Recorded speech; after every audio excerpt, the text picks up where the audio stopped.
Полициски час нема да има.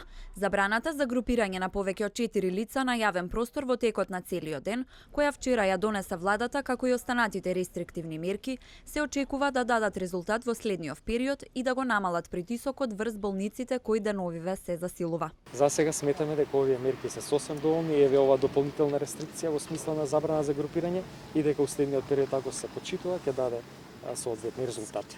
Викендов видовме дека имаше огромни групи на граѓани во парковите, се уште беше во дел од денот и во времето, токму тоа сакаме да го спречиме. Значи таму кај што навистина нема потреба да луѓето се свесни да не се групираат. На пазари, во јавен превоз, при спортски надпревари и настани на отворено и затворено, за кои има протоколи, мерката за групирање нема да важи. Целта е да се спречи собирањето пред се во парковите. Но дел од епидемиолозите предупредува дека веќе нема време за чекање и дека се потребни построги мерки. Поранешниот министер за здравство и епидемиолог Драган Даниловски предлага краткотрајни затворања на неколку последователни викенди, со што би се предизвикало минимална штета на економијата, а сепак да се постигне контрола на стихијата.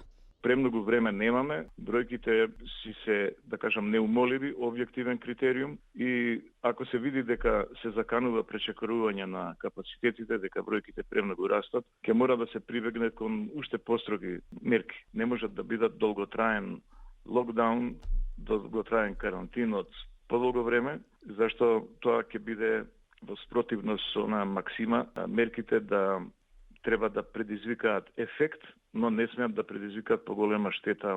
И додека болниците се полнат, а кадарот се ситни, границите остануваат отворени, а бесплатно лекување во земјава ќе добијат сите државјани на Србија и Албанија, кои ќе се затекнат во нашата земја. На прашањето дали македонскиот здравствен систем ќе има капацитет да лекува и други државјани, министерот одговара дека станува збор за систем на солидарност.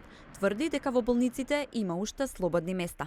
Има слободни на болнички кревети. Во сите интерни клиники кои што се целосно мобилизирани, кадарот, капацитетот ослободен да лекуваат пациенти со COVID. Вчера премиерите на Македонија, Албанија и Србија подпиша меморандум со кој се обврзаа дека заедно ќе работат да ја обезбедат вакцината и ќе си помагаат ако во некоја од нив дојде до оптоварување на здравствениот систем, а патувањето меѓу трите земји ќе се одвива без PCR тест.